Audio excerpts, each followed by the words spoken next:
Hello and welcome back to the channel. Now, for a year, I've been saying that this game was paid exclusivity by Sony. Yeah, for a year on Twitter and various places, I've been saying that Sony has paid for the timed exclusivity on this game. Mainly because up until 2 months before its launch, it was advertised to be on Xbox, to launch on Xbox. The game I'm talking about is Black Myth Wukong. For a year, the media and PlayStation fanboys were claiming this was not exclusive. Even the devs come out and said it was an issue with the Xbox Series S. This doesn't seem to be so, because oddly now it's releasing on the Xbox. Now there's some things that people might say, well yeah, because they fixed the problems on the Series S, though the devs never mentioned what the problems were, even when pushed by Jess Gordon, and what are the problems exactly, what are the issues. They never come out and said what they were. They just said, work on it and we'll get it fixed. But then recently, a shadow sort of release date was given for the Xbox. And let's sort of look at some of the facts.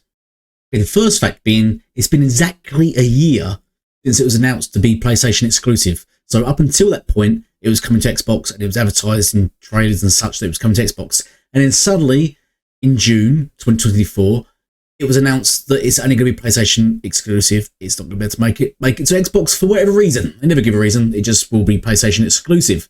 PlayStation 5 exclusive. And this has been exactly a year since they said it was going to be released, right?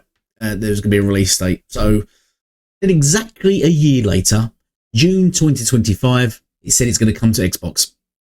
So in June 2024, it's announced it's now suddenly going to be PlayStation 5 exclusive.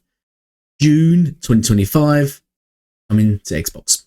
I just want to reiterate once again, in June 2024, it's announced as PlayStation exclusive, having been told it's going to release on Xbox. Then in June 2025, they said, oh, actually, it's going to come to Xbox. Now, the release dates are exactly the same as well. So in August 20th, 2024, it released on PlayStation 5. And then in August 20th, 2025, it's going to release on Xbox. So exactly a year in both scenarios. Now, some people are saying, oh, it's because it's the year of the monkey god or whatever, the time of the monkey god. Firstly, that period lasts a week. It's not just that one day, it lasts a week. Secondly, that the monkey god sort of holiday is in August, not in June. So why is the June bit time? Unless in June, when it was told it has to be timed exclusive for 1 year, that means come June the following year, they said, oh, now we can advertise the Xbox version because we're not held to Sony's sort of year demand thing, year sort of gatekeeping. So now we can release it, we can tell everyone now in June because it's been a year. So June to June, 1 year, oh, let's tell everyone it's coming to Xbox in August, which could be a mistake on their part, really. So there's that. Because I mean, why now it's in June? Exactly the same time as when you announced that it was going to be exclusive to PlayStation. Why a year later to the date you've said it'll be coming to Xbox, by the way. Sorry, just thought we mentioned that. In addition, I like to present the facts. Let's look more into the reasoning behind this. The best way to do that is to listen to Sony themselves, what they had to say on it. So this is Sony Interactive Entertainment, clearly. Leadership Spotlight, a conversation with Phil Rosenberg. Let's see what old Phil had to say, shall we? So let's skip the waffle at the top and just go straight to the meat and bones. They get tons of support from the third-party account management team and the partner development team, who are often the very first points of contact. This team has worked with Annapurna Games, I probably just murdered that name, very early on games like Stray. The same approach also led to our support of Genshin Impact, which is also exclusive, Black Myth Wukong, that's there, and Stellar Blade, for example.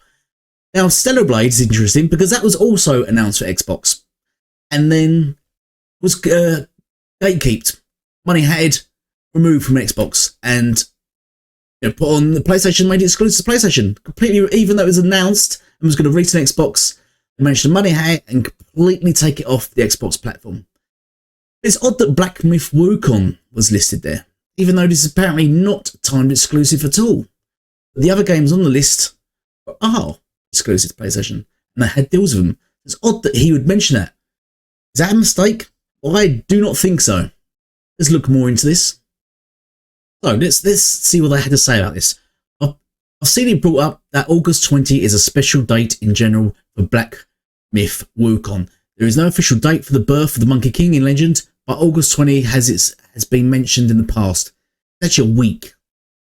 It is the case that Game Science first debuted the Wukong footage on August 20, 2022, also for Xbox and PlayStation, not just for PlayStation. Then they did a hands-on in August 2023, still announced it was coming to Xbox. Then there was a PlayStation release in 2024 and now Xbox in 2025. They actually announced the game was going to release on PlayStation, as I've already shown, in June. So that's not a special date. No, that was exactly the same. June on both in 2024 and 2025, exactly the same day in June. Was that a magical day in June as well for Wukong? Don't take this as some sort of explanation. You can certainly say the Game Science picked the preview and initial dates on purpose due to August 20th's relationship to Wukong lore. If you did that, then say made a year exclusive deal, that would of course end on August 20th of the following year. Multiple things can be true. It may really have been tough to develop Wukong for Microsoft's lower spec Series S. Very unlikely, considering pretty much every game is running fine on Xbox Series S, albeit at maybe lower FPS or lower resolution. But there's still, I mean, we're seeing games like GTA, we're seeing games like Baldur's Gate, we're seeing games like Red Dead Redemption, Cyberpunk. We're even seeing other Souls-like games running on Xbox Series S. Elden Ring runs on Xbox Series S. Why? There is no reason why Wukong is so special that it could not run on Xbox Series S. Let's just present that fact for a start. But simultaneously, a deal could have been in place. However, 5 months ago, this was the director of Black Myth Wukong on Weibo. Although there were no big surprises, I felt a little emotional after getting all of them. Everyone's fighting power is so terrifying, but the only thing missing is the Xbox robe. It seems a bit wrong, but that's 10G of shared memory. It's really impossible to get without several years of optimization experience. So he stated that it's going to take several years to see if they can get it optimized Xbox Series S. But factually, between August, when it released on PlayStation 5, to June the following year, so it's not even a year, from August to June, they've managed to fix the issue without even actually saying what the issue is, even when asked. But whatever the issue was, they thought it would take several years, but then, oh no, wait a minute, we fixed it. Let's announce it's coming to Xbox exactly a year to the date. We're going to announce it's coming to Xbox and then release it exactly a year to the date on the Xbox. There is too much sort of coincidence here to suggest that, oh yeah, it's just they just fixed the problem. Yeah, it just took them exactly 1 year to the day to not only announce it on the exact year, but to release it on the exact year. Because even if they've literally said it's going to take them several years, but from August when it released on PlayStation 5 to June, they must have fixed that issue. And what's weird is it was originally announced up until 2 months before its launch for PlayStation 5. It was announced coming to the Xbox, and it has been in development for several years. At no point did they have any issue and think, oh, it's not running on the Xbox, we better not announce it to Xbox. At no point did they sort of think, oh, we're having problems or anything, or even tell anyone. They just, 2 months before it comes to PlayStation 5, they just said, oh, actually, yeah, we could get working on Xbox.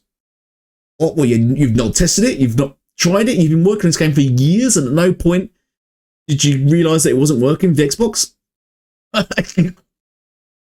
Yeah, we didn't realise, so it's going to take us several years. By several years, we meant 8 months. You can't write this stuff. You cannot. It's ludicrous to actually think that this isn't paid exclusivity. And somebody can say, well, what's wrong with Xbox having PlayStation having exclusives? There is nothing wrong with PlayStation having exclusives. The issue I'm having with this is, firstly, Xbox isn't allowed them. And by what I mean by Xbox isn't allowed exclusives, Xbox have been dragged through the coals, especially when they bought Bethesda and E.G.G, for removing titles from PlayStation. Do you remember the whole argument that, oh no, you can't take games that are already on PlayStation away from them? That's not fair. You can't. Like, you have to give us games like Elder Scrolls 6 because Elder Scrolls 5 was on PlayStation. You can't just remove games off PlayStation. That's not fair. That's not consumer friendly. COD, when Xbox bought E.G.G, you can't take COD away from PlayStation fans. That's not consumer friendly. You can't have games on PlayStation just to put them off. That's wrong. That's bad. FTC, do something. The FTC went, yeah, you're right. You can't just remove games on a platform that have always been on that platform. Hence the whole term legacy titles. So now PlayStation is getting legacy titles, games that are already released on PlayStation, onto PlayStation, because that sort of seems fair. So, but I'm not seeing that same argument for PlayStation. They're literally allowed games that are announced for Xbox, just pull them off. Just that game's coming to Xbox. Here's some money. Just make that not happen. Yeah, fine. Yes, that's fine. I don't see any issue with that. Xbox does it. Oh no, you can't do that. That's anti-consumer. You can't just take games off PlayStation. It's just not the fair. And these are the same people that cry for competition. Oh, we want competition. You want competition, but you don't want equal competition. You want PlayStation to have an advantage in all aspects of gaming. In addition, I'd like to add that this was said some time ago. Shortly after, however, this is regards to Wukong now being PlayStation exclusive, and a spokesman for Xbox was questioned on it. Why? Shortly after, however, Forbes shared a statement from an Xbox spokesman which confirmed that the delay was not due to technical limitations with Xbox consoles, saying that the company would prefer not to comment on the deals made by partners with other platforms. No matter the reason for the delay, we hope Black Myth Wukong arrives as a good contender for a list of the best Xbox RPGs soon. All in all, everything suggests this game was completely money-added by PlayStation and removed from the Xbox, and there was a timed exclusivity deal, which is great, even though I'm totally against exclusives, which is fine. But I think it's a dangerous precedent when Sony is paying not only to just remove games that are already going to release on Xbox, just to put them off, and be able to have the power to just pay to take them off. Also, devs lie on behalf of them, and they say slanderous stuff like, "Oh, it's down to the Xbox. Xbox has got problems." This is damaging for gaming in general, and I think this kind of thing should be stopped, and someone should be just looking into this. Just like they're looking to Xbox whenever they do anything, because Xbox seems to game but have their hands cuffed. They can't just do as they please, but Sony seems to be free to do whatever they want, anything to be ahead of Xbox. I think this is dangerous for competition, just dangerous for gaming in general. People talk of monopolies. How I see it is Sony has a complete monopoly on gaming and media and developers by just throwing money at them. When I believe Sony should be putting their resources into their own studio's own company and just producing their own games, just like Xbox is doing. Just make your own games and release them. Stop money hatting. Stop just removing games of Xbox and compete by just releasing games. It's that simple. And I don't think there's no issue with that whatsoever. So anyway, let me know in the comments down below if you what you think. What's your opinion on Wukong? Do you agree that anyone should just be free to just remove games from other platforms just by paying money? I'd love to hear your comments and your thoughts and your opinions. But thank you all for watching, most importantly, and hopefully I'll see you for the next video. Goodbye for now.